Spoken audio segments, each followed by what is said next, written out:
العظيم أعوذ بالله السميع العليم من الشيطان اللعين الرجيم بسم الله الرحمن الرحيم الحمد لله الذي هدانا لهذا وما كنا لنهتدي لولا أن هدانا الله لقد جاءت رسل ربنا بالحق الصلاة والسلام على أشرف الأنبياء والمرسلين الخاتم لمن سبق الفاتح لما بلغ المعلن الحق بالحق أبي القاسم محمد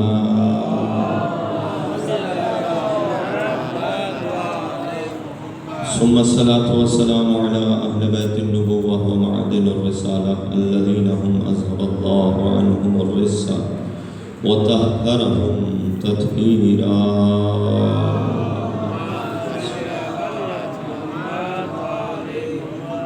لا سيما على بقية الله العظم في الأرضين روحي وأرواح العالمين لتراب مقدمه الفداء ولعنة الدائمة على أعدائهم أجمعين من يوم عداوتهم إلى قيام يوم الدين أما بعد فقد قال الله الحكيم في كتابه الكريم وقوله الحق بسم الله الرحمن الرحيم وجعلناهم أئمة يهدون بأمرنا وأوحينا إليهم فعل الخيرات وإقام الصلاة وإيتاء الزكاة وكانوا لنا عابدين صلوات محمد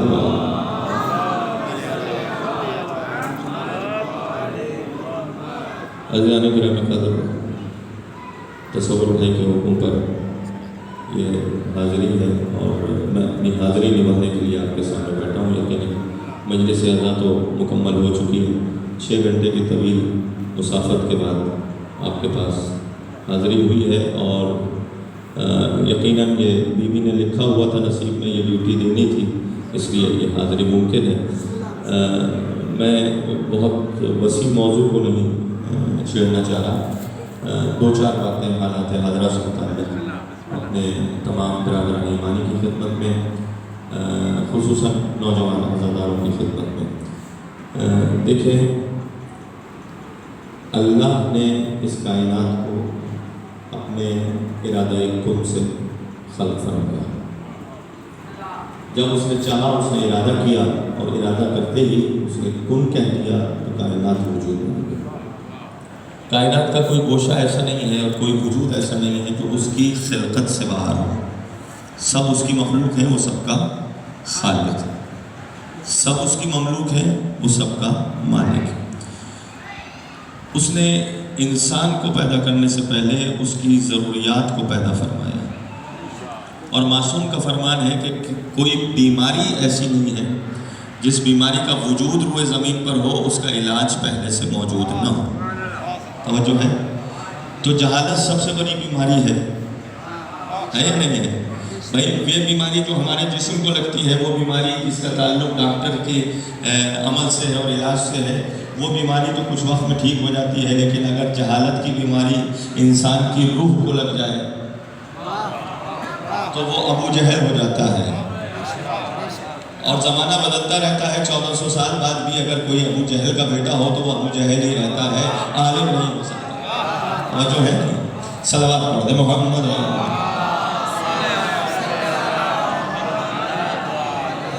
تو اب اس انتہائی اہم ضرورت کو خالق کائنات نے اپنے ذمہ لیا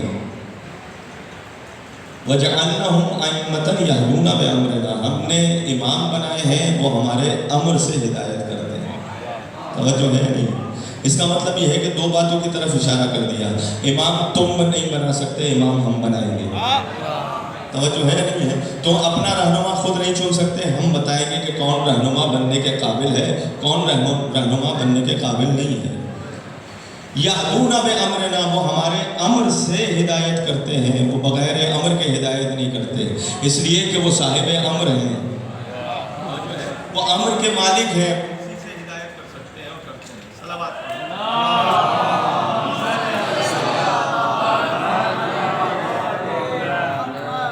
اللہ کی قسم کبھی کبھی سہارا ہوتا ہے میری آواز آپ تک پہنچ رہی ہے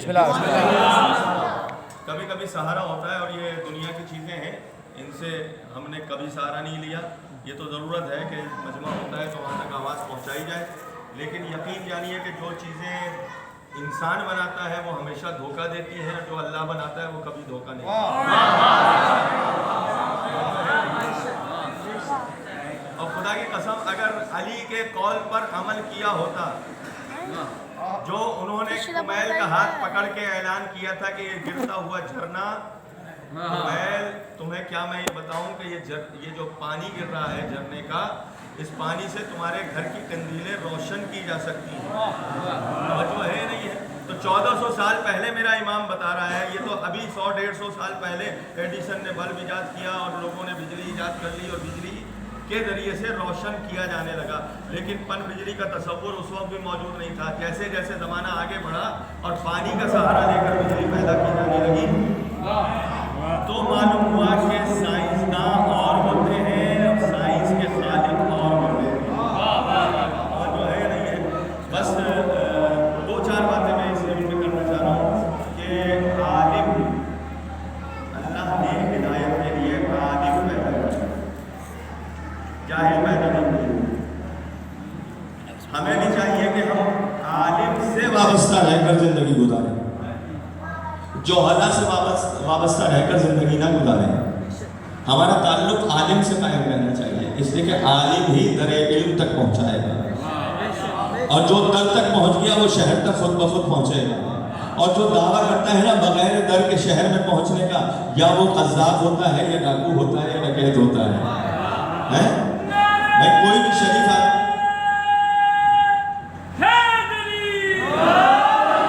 کوئی شریف آدمی بغیر دروازے کے کسی کے گھر میں داخل نہیں ہوتا، بغیر دروازے کے کسی راستے کے شہر میں داخل نہیں ہو سکتا. تو شہر میں داخل ہونے کے لیے بھی دروازہ چاہیے.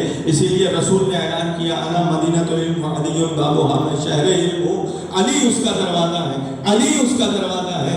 یہ اعلان کر کے بتا دیا اگر کسی کو میری ذات تک پہنچنا ہے تو علی کے تک پہنچنا ہوگا، اور کسی کو اگر علم حاصل کرنا ہے تو علی تک پہنچنا جو ہے. ممکن نہیں ہے کہ کوئی دروازے پر آئے بغیر. بھائی ایک اعتراض تو ہمارے اوپر یہ بھی ہوتا ہے، کہیں تھوڑی سی میرے بچوں کی تعلیم بھی ہوتی رہے، تربیت ہوتی رہے. یہ اعتراض ہوتا ہے نا کہ ہمارے ہاں عقیدہ یہ ہے کہ جبرائیل جب رسول کے پاس آتے تھے تو علی کے پاس بھی آتے تھے. اچھا گھبرانا نہیں، ہاں زحمت نہ ہو آپ کو. آپ نے یقیناً 2 گھنٹے مجلس سنی ہے، میں 15 سے 20 منٹ سے زیادہ آپ کو زحمت نہیں دوں گا. اور اپنے مسئلے جتنی مرتبہ نبی کے پاس آئے اتنی مرتبہ علی کے پاس آئے. توجہ ہے نہیں جناب؟ جتنی مرتبہ نبی کے پاس آئے اس کی دگنی مرتبہ علی کے پاس آئے. اس لیے کہ جبرائیل شریف فرشتے کا نام ہے،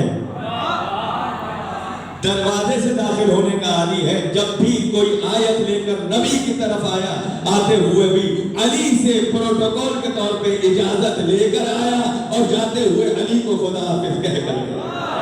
اور جو ہے صلوات پڑھ دے محمد.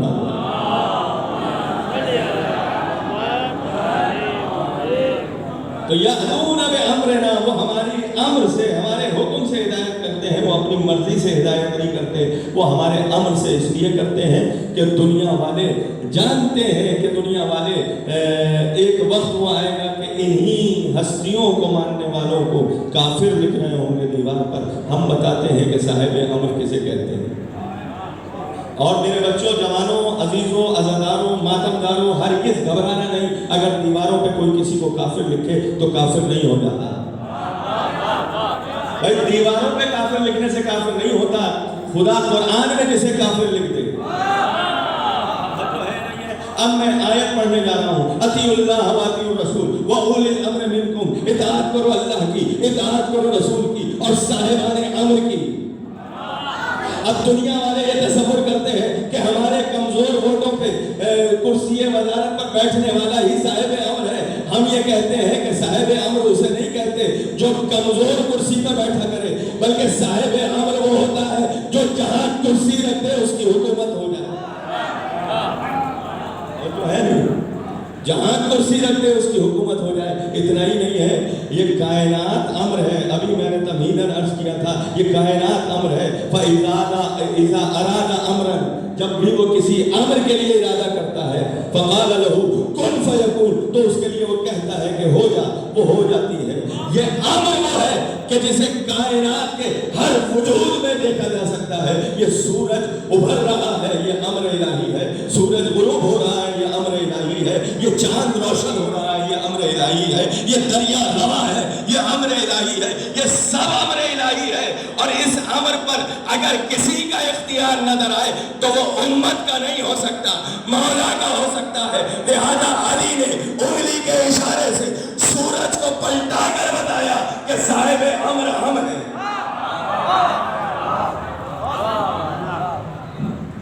انگلی کے اشارے سے. نہیں جناب، اتنا ہی نہیں ہے، کنکریوں کو بولنا سکھا کر بتایا کہ صاحب امر کیسے کہتے ہیں. درخت سے کلمہ پڑھا کر بتایا کہ صاحب امر کیسے کہتے ہیں.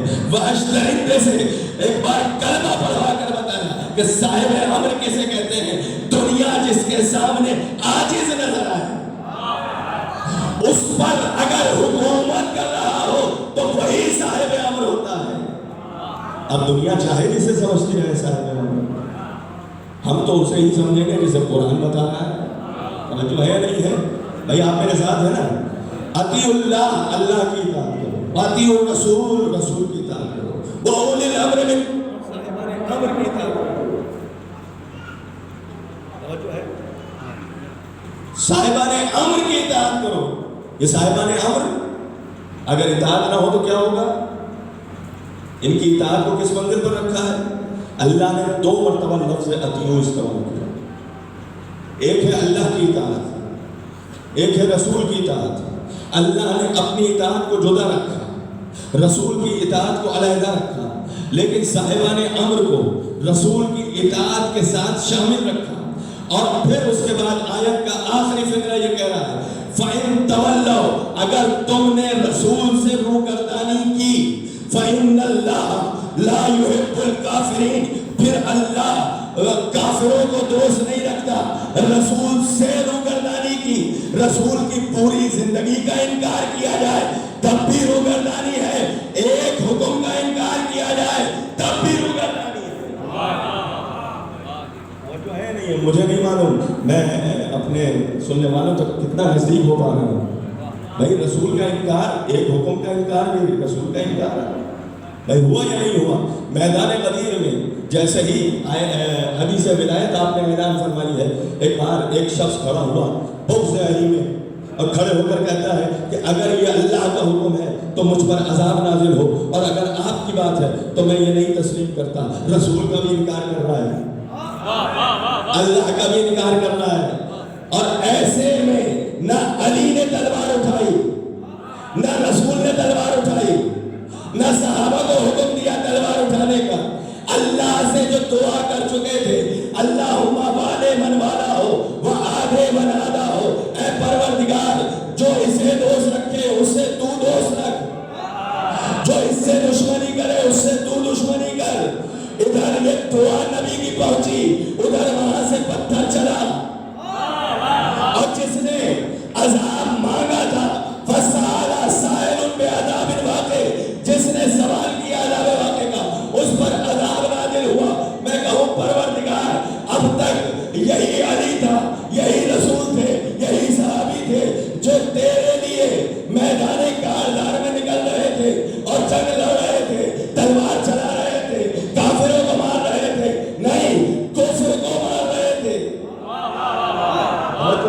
میں بہت جلدی میں ہوں اور بہت تیزی سے آپ تک پہنچ رہے. کافر نہیں مار رہے تھے، کفر مار رہے تھے. کاش یہ جملہ آپ تک منتقل ہو سکے. علی نے کافر نہیں مارے، کفر مارے. علی کی تلوار تو یہ دیکھ کر چلا کرتی تھی نا کہ اس کی نسلوں میں کتنے مومن پیدا ہونے والے ہیں. اگر ایک بھی مومن کسی کی نسل میں تھا تو اس کی جان بخشی تھی.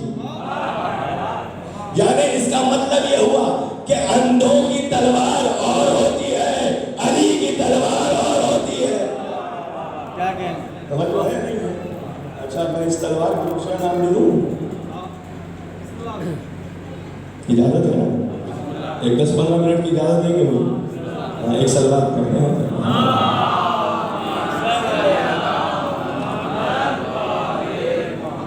اندھا دھند چلنے والی تلوار اور ہوتی ہے. میرے بھائی جو دیوار سے ٹیک لگا کر بیٹھے، میں آپ سے یہ نہیں کہتا آپ آگے آگے، لیکن تھوڑا اگر سر ہلا کر بتائیے کہ بات پہنچ رہی ہے. اندھوں کی تلوار اور ہوتی ہے، لیکن وہ تلوار جو علی کی ہے وہ علی کی تو نہیں ہے نا بھائی. وہ قرآن جو رسول کا ہے وہ رسول کا تو نہیں ہے نا، کلام الہی ہے. تو جو چیز آسمان سے آ جائے وہ اللہ کی ہے، اور جو ہے نہیں ہے بھائی. اللہ نے کتاب بھیجی، وہ کلام الہی، کتاب الہی. اللہ نے لباس بھیجے، وہ اللہ کے بھیجے ہوئے لباس.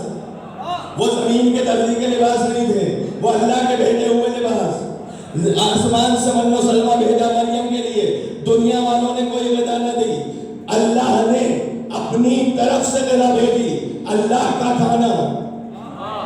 توجہ ہے نہیں ہے بھائی؟ ایسے ہی تو میدان حق میں اعلان ہوا تھا نا کہ اب جو تلوار آ رہی ہے وہ تلوار کون سی ہے؟ وہ تلوار جس کا نام ذوالفقار ہے، وہ تلوار علی کی نہیں ہے، محمد کی بھی نہیں ہے. وہ تلوار الہی ہے، اور پھر وہ اسی ہاتھ میں آئے گی جو اللہ کا ہاتھ ہو، کسی اور ہاتھ میں تو جا نہیں سکتی.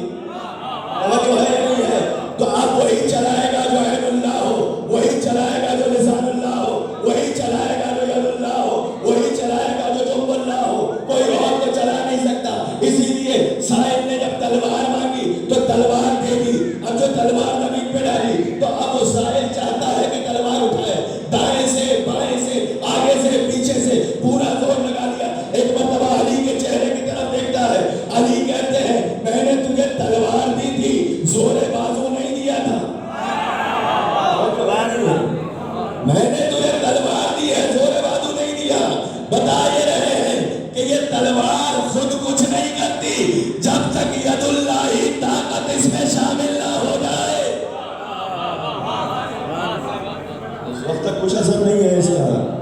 ہاں بس اسی طرح بیدار ہو کر 2-4 جملے آپ تک پہنچانے. علی کافر نہیں مارتا، کفر مارتا. بھائی اس سائل نے جب سوال کیا تھا تو منظر کیا ہے میرے بچے سنیں. آپ بزرگ تو جانتے ہیں کہ میدان کارزان ہے، کافر مقابلے پر تلوار چل رہی ہے. علی کی ذوالفقار نے لمبی سی تلوار کو 2 ٹکڑے کر دیا. تلوار ہاتھ سے گر گئی. ہاتھ سے گرتے ہی اس کے ذہن میں خیال آیا کہ علی تو اس در سے وابستہ ہے نا. علی کا در تو وہ در ہے نا کہ جہاں پر آنے والا آتا خالی ہاتھ ہے، خالی ہاتھ واپس نہیں جاتا. ہاں گھر بھی خالی ہو تب بھی کمبر سونے کا ڈھیر لے کر جاتا ہے.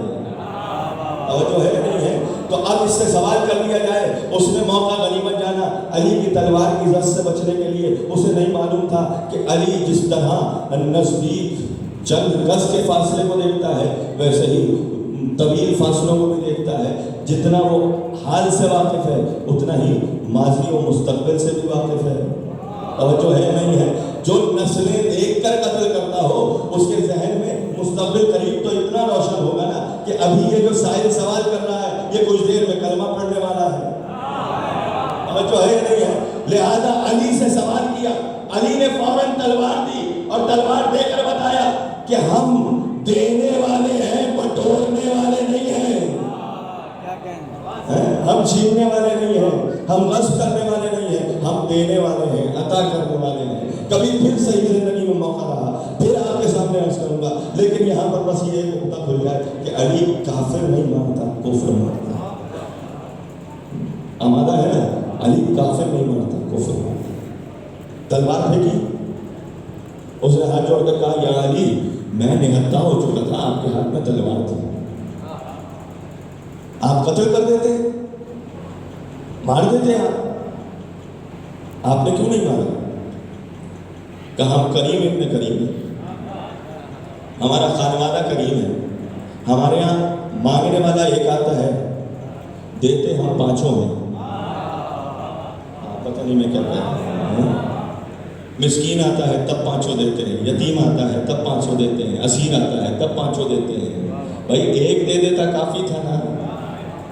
بھائی ایک دے دینا ضرورت کے مطابق، یہ تو سخیوں کی علامت ہے.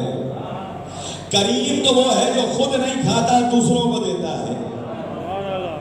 پانچوں نے لے کر بتایا کہ ہمیں کھانا مقصود نہیں ہے، کھلانا مقصود ہے. اور آج بھی جو کربلا جا چکے ہیں جانتے ہیں، زبان میں بہت سارے بیٹھے ہوں گے، خدا نے راستے کھولے اور انشاءاللہ پھر آپ لوگ جائیں زیارت کے لیے اور ہم سب ساتھ جائیں انشاءاللہ زیارت کے لیے. جب آپ زیارت کے لیے جاتے ہیں تو کیا چیز لے کر آتے ہیں؟ کچھ لائیں نہ لائیں، کفن تو لے کر آتے ہیں. اور یہ اعلان کرتے ہوئے آتے ہیں کہ ایک بے گور و کفن نے ہمارے لیے کفن کا اعلان کیا. تو یہ کریم ابن کریم کا خاندان، یہ خانوادہ ایسے نہیں ہے، معمولی خانوادہ نہیں ہے. یہ حاتم طائی کی سخاوت کا اعلان نہیں ہے، یہ محمد و اہل بیت محمد کی کرامت کا اعلان ہے. توجہ ہے. پھر یہ لفظ رہ گئے اور پھر انشاءاللہ کبھی زندگی رہی تو عرض کروں گا، لیکن اتنا جملہ آپ سنتے چلیے کہ علی نے پلٹ کر کہا کہ ہم کریم ابن کریم. ایک بار ہاتھوں کو جوڑا اس نے اور ہاتھوں کو جوڑ کر کہتا ہے کہ یا علی گواہ اشہد ان لا الہ الا اللہ، میں گواہی دیتا ہوں کہ اللہ کے سوا کوئی معبود نہیں، واشہد ان محمد رسول اللہ، اور میں گواہی دیتا ہوں کہ محمد اللہ کے رسول ہے. اور اے علی جان لیجئے کہ جس دین میں آپ جیسے رہنما ہو، توجہ ہے نہیں ہے، وہی دین سچا دین ہو سکتا ہے. بے خدا کی قسم بدر کے 35 مرے ہوئے کافروں نے، جو کن کے ہاتھوں مرے تھے؟ 313 میں سے 312 کے ہاتھ میں، سب نے مل کر 35 مارے تھے، اکیلے علی نے 35 مارے تھے. توجہ ہے نہیں ہے بھائی، مجھے شجاعت کے گوہر نہیں دکھانے، لیکن کہیں تو کسی کا مقدر کا ستارہ چمک رہا ہوتا ہے نا. یہ جو ہم جملہ کہتے ہیں نا، یہ مقدر کا سکندر ہے. آتا ہے آپ کے زمانے میں مقدر کا سکندر. کیا مطلب ہے اس کا؟ بھائی اس کا مطلب یہ ہے کہ اس کی تقدیر بہت بلند ہے، یہ تقدیر کا بادشاہ ہے. اب پھر ہم اپنے روزمرہ کے امور میں کہہ رکھتے ہیں کہ یہ مقدر، یہ مقدر، یہ مقدر، یہ مقدر. بس آخری بات یہ مقدر، یہ جو ہونا تھا یہ مقدر کی بات ہے. یہ کمزور لوگوں کی دلیل ہے. اور کہیں یہ کسی ظالم کے ظالمانہ رویوں کو چھپانے کے لیے اور جواز پیدا کرنے کے لیے یہ جملے مورخ نے لکھ دیے ہیں کہ یہ سب تقدیر کی بات ہے، جو کرتا ہے اللہ کرتا ہے. ہمارا یہ عقیدہ نہیں ہے، ہم لوگ جبر و اکراہ سے باہر ہیں، ہم اختیار کا عقیدہ رکھتے ہیں. اللہ نے ہمیں ہدایت دی ہے، اس کے ساتھ عقل دی ہے، شعور دیا ہے. اب یہ جملہ آپ تک پہنچ گیا. میں کہیں اور جانا چاہ رہا تھا لیکن بات کو سمیٹ رہا ہوں. علی کے سامنے اس نے جو کلمہ پڑھا تو ممکن تھا نا علی کے لیے کہ تلوار نہ دیتے، گردن اڑا دیتے. ہوتا کیا کہ ایک کافر مرتا، لیکن اس کی نسل سے آنے والے جتنے ہوتے رہتے وہ سب کافر ہی رہتے. اس نے کلمہ پڑھا اور جیسے ہی کلمہ پڑھا اب کافر نہیں مرا، کفر مر گیا. اور جیسے ہی کفر مرا اب اس کی نسل میں آنے والے سارے مسلمان آتے رہیں گے، مومن آتے رہیں گے. توجہ ہے یا نہیں ہے؟ علی کفر مارتا ہے، علی کا مقدر ہے کہ وہ کفر مارتا ہے. جیسے باطل کا مقدر ہے نا کہ وہ مٹ جائے. فتح مکہ کے وقت رسول نے اعلان کیا تھا نا، 360 بتوں کو توڑا تھا. ہر بت کے اوپر چھڑی مارتے ہوئے کہتے تھے قد جاء الحق وزهق الباطل وان الباطل كان زهوقا وجاء الحق وزهق الباطل ان الباطل كان زهوقا. کہ حق آ گیا، باطل مٹ گیا. باطل کا مقدر تھا کہ مٹ جائے. اس لیے جب یہ تقدیر سنی اور آیت سنی تو لوگوں نے مقدر پر تشریح اور تانے دینا شروع کیے کہ فلاں کا مقدر یہ، فلاں کا مقدر یہ، فلاں کا مقدر یہ. اور اگر کسی کو فضیلت مل گئی تو اس کے لیے بھی کہہ دیا کہ فلاں کا مقدر یہ. مولا علی کی تو مقدر ہی ایسا تھا بھئی. 39 دن تک لوگ جاتے رہے تھے. 40ویں دن کے لیے رسول نے اعلان کر دیا تھا کہ کل میں علم اسے دوں گا جو مرد ہوگا، کرار ہوگا، غیر فرار ہوگا. توجہ ہے. تو کسی نے پکار کر کہا تھا یہ علی کا مقدر ہے. اب تک تو عاشق و چشم کی وجہ سے جا نہیں رہے تھے، اب آخری علی ہی بچے تھے، لہذا رسول نے بھی اعلان کر دیا. میں کہوں گا کہ آپ مقدر کی بات کرتے ہیں، میں آئے روز اول سے روز آخر تک مولا کائنات کی حیات آپ کو مقدر دکھلاتا ہوں کہ کتنے مقدر ہیں. بھائی خانہ کعبہ میں پیدا ہونا علی کا مقدر ہے. لعاب رسول کی گھٹی پانا علی کا مقدر. سعادت آغوش رسول پانا علی کا مقدر. پہلی زیارت چہرہ انور اقدس رسالت مآب کرنا علی کا مقدر. دعوت ذوالعشیرہ کا اہتمام کرنا علی کا مقدر. فاتح بدر ہونا علی کا مقدر. فاتح حنین ہونا علی کا مقدر. فاتح خیبر ہونا علی کا مقدر.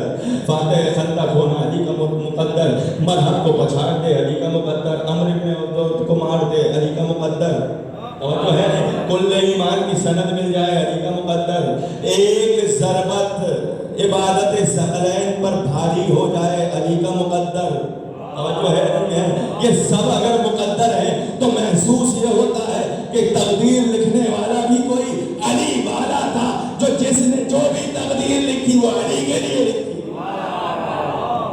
نعرہ حیدری اور محمد وآل محمد صلوات.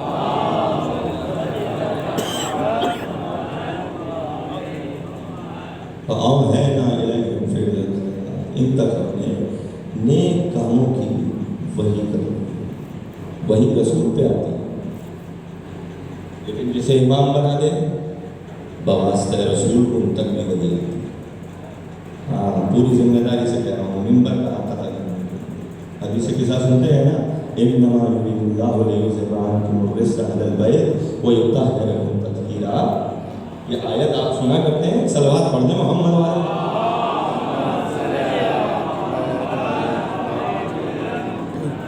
بس آپ کی نعمت کو تمام کرنا. اس آیت سے پہلے جبرائیل نے آ کر کیا کہا؟ اے رسول آپ کو علی الاعلیٰ سلام کریں، وہ جو سب سے بلند ہے وہ سلام کریں. وَيَقْرَؤُكَ السَّلَامُ وَيَخُصُّكَ بِالتَّحِيَّةِ وَالْإِكْرَامِ. اور آپ کو مخصوص کر دیا ہے، آپ کو کریم بنا دیا ہے، آپ کو تحیت عطا کر دیا. وَيَقُولُ إِلَيْكُمْ، اور آپ تک کہہ رہا ہے، آپ کے لیے وہی لے کر آیا. کتنے تھے چادر کے نیچے؟ 5 تھے. وہی تو رسول پہ آتی ہے. بھائی ایک ضمیر واحد کو استعمال کرنا چاہیے تھا، ضمیر جمع کیوں استعمال کی؟ اس لیے کہ جب یہ 5 جمع ہو جائیں نا تو سب محمد نظر آتے ہیں. جو ہے ان کا کوئی ایک وجود تنہا نہیں ہوتا، اکیلا نہیں ہوتا، خالص نہیں ہوتا. جب جمع ہو جاتے ہیں تو سب کے سب محمد ہیں. اس لیے رسول نے کہا تھا کہ ہمارا پہلا بھی محمد، ہمارا درمیانی بھی محمد، ہمارا آخری بھی محمد. توجہ ہے نہیں؟ اجازت ہو تو ایک جملہ اس تک بھی یہاں تک پہنچ گئے. سارے نبی موضوع لے کر آئے نہیں؟ موسیٰ بھی موضوع ہے، نوح بھی موضوع ہے، داؤد بھی موضوع ہے، سب موضوع ہے، یونس بھی موضوع ہے. سب کے موضوع اس وقت تک رہے. تفصیل نہیں بیان کروں، سب کے موضوع اس وقت تک رہے جب تک وہ رسول رہے. جیسے ہی وہ رسول اس دنیا سے گئے، معجزے بھی ان کے ساتھ چلے گئے. لیکن میرا آخری نبی جو ہے اس کے ساتھ ایک معجزہ ہے، قرآن. وہ قرآن قیامت تک رہے گا. تو پھر ایک محمد کو اس کے ساتھ قیامت تک رہنا چاہیے. اب محمد اگر پردہ فرما کر جا رہے ہیں تو جاتے ہوئے یہ کہہ کر جائیں گے کہ میں محمد چھوڑ کر جاؤں گا، اور ایک نہیں چھوڑ کر جاؤں گا، 12 محمد چھوڑ کر جاؤں گا. ان کا پہلا بھی محمد نظر آئے گا، ان کا دوسرا بھی محمد نظر آئے گا، ان کا تیسرا بھی محمد نظر آئے گا.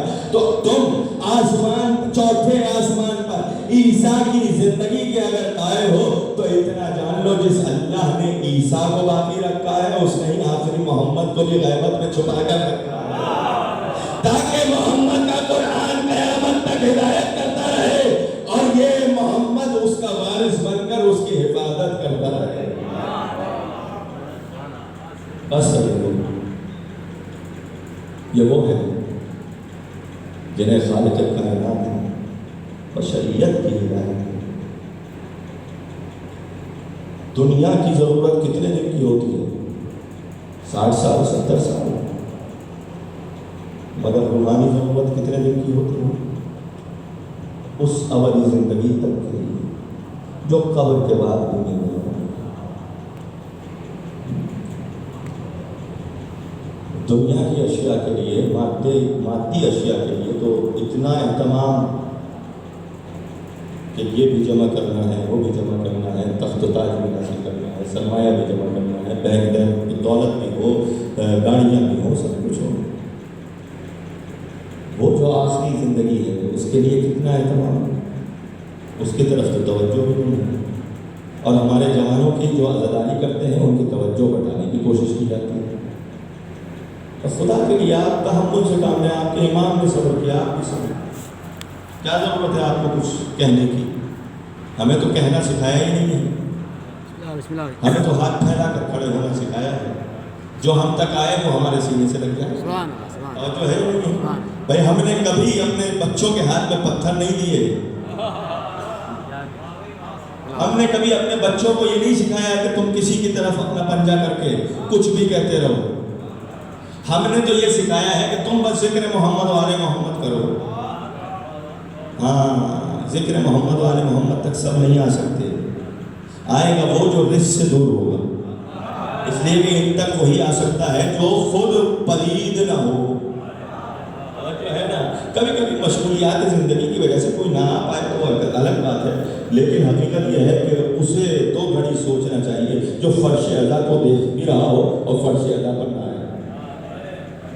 اسے 2 گھڑی سوچنا چاہیے. کیا سوچنا چاہیے؟ اسے سوچنا چاہیے کہیں میں نے کوئی غلط شے تو نہیں کھا لی، کہیں میرے شکم میں کوئی چیز ایسی تو نہیں ہے کہ جو ناپسند ہے، رزق میں سے ہے، پلید ہے. کسی کا حق تو رس نہیں کیا. آج میں نے کوئی ایسا کام تو نہیں کیا. اور جب 2 گھڑی سوچے گا نا تو اسے خیال آئے گا کہ کل میں مجھے مجلس تک آنا ہے. اور جب مجلس میں آنا ہے تو پھر کیسے آنا ہے؟ پاک صاف ہو کر، اندر سے روح کو پاک کر کے آنا ہے. اور جن کی روح پاک نہ ہو، خدا کی قسم یہ مطہر تو ایسے ہیں کہ وہ خود پاک نہ کریں، بس اتنا خیال دل میں لے کر آ جائیں کہ مجھے پاک ہونا ہے. یہ پاک ایسے ہیں وہ انہیں بھی پاک کر دیتے ہیں. توجہ ہے؟ ہاں، ایک وہ لوگ نہیں آتے. میں اسی آیت کی دلیل کے اوپر کہتا ہوں، ایک وہ لوگ نہیں آ سکتے مجلس تک جو جن کا خون نجس ہو، جن کا حسب نجس ہو. توجہ ہے؟ اس لیے کہ آیت گارنٹی دے رہی ہے انما یرید اللہ، اللہ کا ارادہ ہے لیذھب عنکم الرجس اہل البیت، اہل بیت تم سے رجس کو دور رکھے، وَيُطَهِّرَكُمْ تَطْهِيرًا، اور تمہیں پاک رکھے جیسا پاک رکھنے کا ہے. تو اب اگر کوئی نہیں آتا نا تو آپ بدظن نہ ہو، آپ تحمل سے اپنا دروازہ کھول کر رکھیں. انشاءاللہ کسی دن تو کہیں سے کسی پاکیزگی کا خیال آئے گا. اپنی عزاداری کو ویسے ہی کریں. دیکھیں 40 نزدیک ہے، متحد ہو کر، گٹھ جوڑ لگا کر، اتحاد کے ساتھ آپس کے اختلافات کو نظر انداز کیجیے. دیکھیں یہ اختلافات ہیں، بعد میں حل ہو جائیں گے. بیٹھ کر بات چیت کی جاتی ہے، وہ حل ہو جاتی ہے. کہیں پر بھی مجھے نہیں معلوم یہاں کے حوالے سے میں کوئی بات نہیں کر رہا ہوں، میں ایک عمومی بات کر سکتا ہوں. آپس کے اختلافات ٹیبل ٹاک سے حل ہوتے ہیں. مسائل آپس میں استدلال سے حل ہو جائیں گے وقت آنے پر. اس وقت جو ضرورت ہے وہ ضرورت کس امر کی ہے کہ ہم دفاع دین کے لیے تیار ہیں، دفاع عزاداری کے لیے تیار. اور دیکھیں سب سے بڑی ڈھال ہماری عزاداری نہیں ہے. ہاں، جن قوموں میں عزاداری نہیں ہے نا وہاں اٹھنے بیٹھنے کا سلیقہ بھی نہیں ہے. کچھ باتیں بہت ہلکے سے کہی جاتی ہیں مگر بہت زور سے سنی جانی چاہیے. جہاں پر مجالس نہیں ہوتی وہاں اٹھنے بیٹھنے کا طریقہ نہیں آتا. جہاں پر جلوس ادا نہیں ہوتے وہاں پر تمدن جلوس اور تہذیب جلوس ادا کہیں سے نہیں آ سکتا. لہذا ریلیاں بہت بڑی بڑی نکلتی ہیں.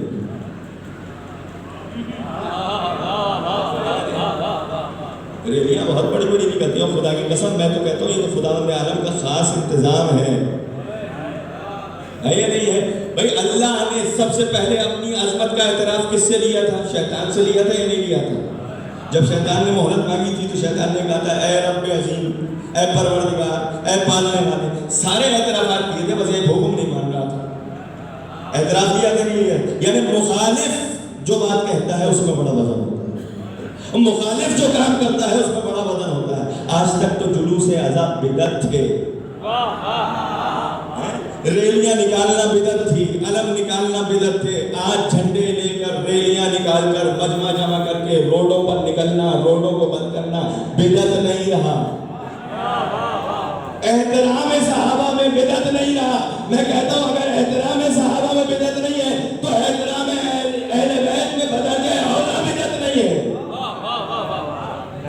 یہ تو ہے ہی وہ کام جسے اللہ نے اپنے سے منسوخ کیا ہے۔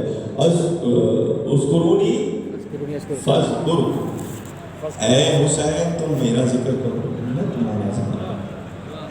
اللہ نہ جسم رکھتا ہے، نہ جسم و جسمانیت رکھتا ہے، نہ ظاہر ہوتا ہے، نہ جگہ بھیجتا ہے، نہ مکان میں بیٹھتا ہے، نہ زمانے میں آتا ہے۔ وہ کہاں اترے گا ذکر کرنے کے لیے؟ وہ اترے گا نہیں۔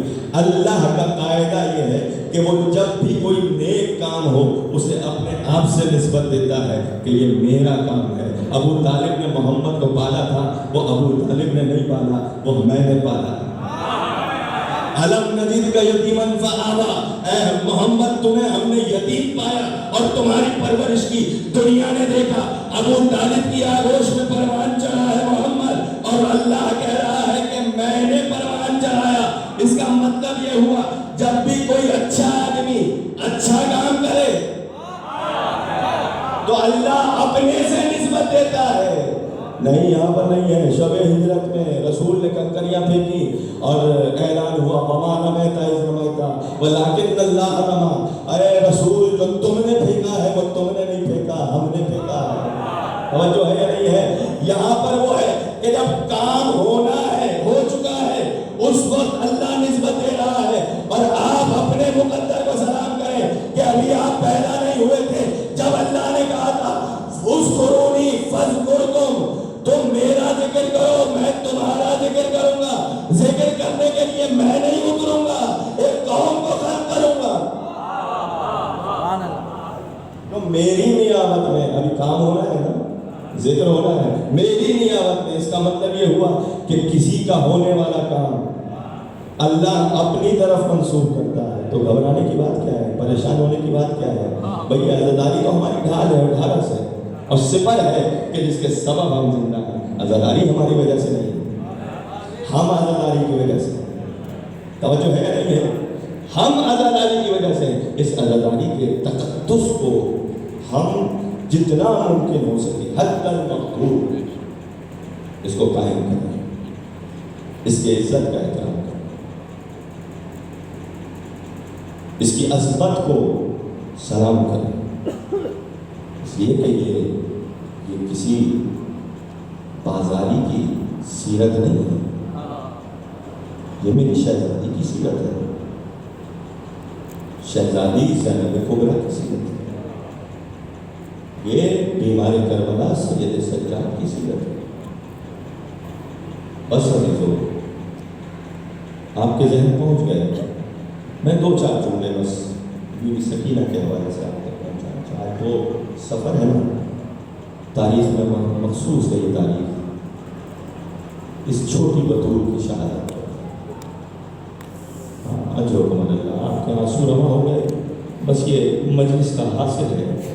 لیکن یاد رکھو میرے مولا امام جعفر صادق کہتے ہیں کہ کبھی گھٹ گھٹ کے نہ رویا کرو۔ جب بھی ہمارے جد کا ذکر ہو نا، ہمارے کربلا کے شہیدوں کا ذکر ہو، کربلا کے اسیروں کا ذکر ہو، تو دیکھو ایسے رویا کرو جیسے بوڑھی ماں جوان بیٹے کے لاشیں روتی ہے۔ ہاں، اجنبیوں کی طرح ہے۔ عزیزو، تین رخصتیں ایسی ہیں جسے کربلا کی وہ عظیم رخصت کہا جا سکتا ہے کہ جسے دیکھ کر پڑھ کر سینہ مٹتا ہے۔ جانتے ہیں پہلی رخصت کس کی ہے؟ پہلی رخصت اس کڑیل جوان علی اکبر کی ہے جسے 18 سال زینب نے چکیاں پیس کے پایا، اور جب بھائی حسین نے مانگا تھا تو زینب نے ایک جملہ کہا تھا، بھیا 18 سال میں نے اکبر کے کرتے پر ایک خاک کا دھبا نہیں لگنے دیا۔ ہاں عزیزو، پہنچے آپ جملے تک، میں نے ایک خاک کا دھبا نہیں لگنے دیا۔ یہی سبب ہے جب اکبر نے آواز دی تھی نا تو میرے مولا حسین نے جملہ کہا تھا، الدنیا بعدک الافا، اے بیٹا تیرے بعد اس دنیا پر خاک. اجر و اللہ اس رخصت کا جانتے ہیں منظر کیا ہے؟ راوی بیان کرتا ہے حمید بن مسلم مخالف فوج کا سپاہی بھی ہے اور کربلا کی زیادہ تر روایتیں اسی سے ہیں. کہتا ہے میں نے یہ منظر دیکھا کہ اکبر جب اپنی پھوپھی کے خیمے میں گئے ہیں اجازت لینے کے لیے تو 23 مرتبہ یہ پردہ اٹھا ہے, 23 مرتبہ یہ پردہ گرا ہے. جب بھی یہ پردہ اٹھتا تھا اکبر باہر قدم نکالتے تھے, کوئی بیوی پیچھے سے اکبر کا دامن پکڑ کے کھینچتی تھی, اکبر تو میری 18 سال کی کمائی ہے, اکبر میری 18 سال کی کمائی ہے اکبر. اجر و اللہ. اور بس دوسری رخصت میرے مولا حسین نے جب سید سجاد کو رخصت کیا, جب رخصتی نہیں ہے نا سید سجاد سے, ایک مرتبہ آ کر رموز امامت تعلیم فرمائے بمصلحت خداوندی سید سجاد کو رہنا ہے. کربلا سید سجاد کے بعد بھی ہے, کربلا کے بعد سید سجاد کو اسیر بن کے جانا ہے. ابھی تو سید سجاد سے رخصت ہوتے ہوئے ایک جملہ سید سجاد سے کہا, سجاد میں کچھ اور تو تجھے نہیں دے رہا ہوں بیٹا, سید سجاد یہ 4 سال کی بہن سکینہ تیرے حوالے ہے, یہ امانت کے طور پر تجھے دے رہا ہوں. اور عزیزوں یہی وہ رخصت کا منظر ہے جب سید سجاد سے رخصت لے کر بیویوں کے خیمے میں آئے اور بیویوں کے خیمے میں رخصت کہہ رہے ہیں یا زینب ام کلثوم تم پر میرا آخری سلام. ایک مرتبہ زینب نے بڑھ کر بھائی کے ماتھے کو چھوما, بھائی کے گلے پر بوسہ لیا. ایک مرتبہ اب میرا مولا زینب سے کہتا ہے, زینب تو نے تو بابا کی وصیت پر عمل کر لیا, بہن زینب ذرا چادر ہٹانا میں بھی بابا کی وصیت پہ عمل کر لوں. ایک مرتبہ زینب نے شانے سے چادر ہٹائی, میرے مولا حسین نے زینب کے بازوؤں کا بوسہ لیا. مجھے نہیں معلوم زینب کو کیا پیغام دیا اور حسین کا بوسہ لیتے ہوئے زینب نے بھائی کو کیا پیغام دیا, لیکن بیویاں دیکھ رہی ہوں گی. جب اسیر بنائے گئے نا تو اس وقت بیویوں نے جانا ہوگا کہ ہمیں ایک ہی ریزمہ میں باندھا گیا, ایک رسی تھی, 12 گلے تھے, بیویوں کو اسیر بنایا گیا. عزیزوں اس وقت میں رخصت لے کر جب حسین باہر آئے نا تو ایک مرتبہ چھوٹی شہزادی دوڑتی ہوئی بابا کی سواری کے سموں سے لپٹ گئی. سواری نے محسوس کیا آقا زادی سموں سے لپٹی ہوئی ہے, اپنی گردن کو جھکا دیا, کان نزدیک لے گیا. بی بی نے کہنا شروع کیا, اے ذوالجلال میرے بابا کو نہ لے جا, جو کہ صبح سے گیا ہے وہ واپس پلٹ کر نہیں آیا, وہ واپس پلٹ کر نہیں آیا, وہ واپس پلٹ کر نہیں آیا. میرے بابا کو نہ لے جا, میرے بابا کو نہ لے جا. ایک مرتبہ ذوالجلال نے سر کو جھکا لیا. مولا نے چاہا کہ سواری آگے بڑھے, سواری آگے نہیں بڑھتی. ایک مرتبہ مولا نے دیکھا کہ بچی سموں سے لپٹی ہوئی ہے, زین سے زمین پہ آئے, سکینہ کو مخاطب ہو کر کہتے ہیں, میری بیٹی سکینہ تو نے تو مجھے رخصت کر دیا تھا نا, تو نے تو خدا حافظ کہہ دیا تھا. کہا بابا کیا کروں, مجھے عادت ہے آپ کے سینے پر سونے کی. بابا 3 دن ہوئے تیری سکینہ سوئی نہیں ہے. ایک مرتبہ حسین کربلا کی گرم ریت پر لیٹ گئے اور سینے پر سکینہ کو لٹا لیا. ابھی سکینہ کو غشی آنا شروع ہوئی تھی, ایک بار کی گھبرا کر اٹھ گئی, ہاتھ جوڑ کر بابا سے کہتی ہے, بابا بابا جلدی جائیے, اماں زہرا دادی زہرا آپ کا انتظار کر رہی ہے. ارباب اللہ خدا کوئی غم نہ دے سوائے غم حسین کے. خدا اولاد والوں کی گودیاں سلامت رکھے, خدا اور ماؤں کی جھولیاں سلامت رکھے, جن کی آغوش میں اولاد ہے بے اولادوں کو اولاد عطا فرمائے. سکینہ کا یہ جملہ کہنا تھا. ایک مرتبہ باپ اٹھا, بیٹی کو دیکھا, سر پہ ہاتھ پھیرا. ایک مرتبہ شہزادی کہتی ہے, بابا جب اصغر گیا تھا نا تو بہت تیار کر کے لے کر گئے تھے, بھیا اکبر کو بھیجا تھا, سر پہ امامہ بھی باندھا تھا, سفید کرتا بھی پہنوایا تھا. بابا کیا آپ کے پاس سکینہ کو دینے کے لیے بھی کچھ ہے, سکینہ کو بھی کچھ دے سکتے ہیں. ایک مرتبہ حسین نے دائیں بائیں دیکھا, زمین کربل پر جھکے, ایک مٹھی خاک اٹھائی, سکینہ کے بالوں میں ڈالی, جا بیٹی یتیمی تیرا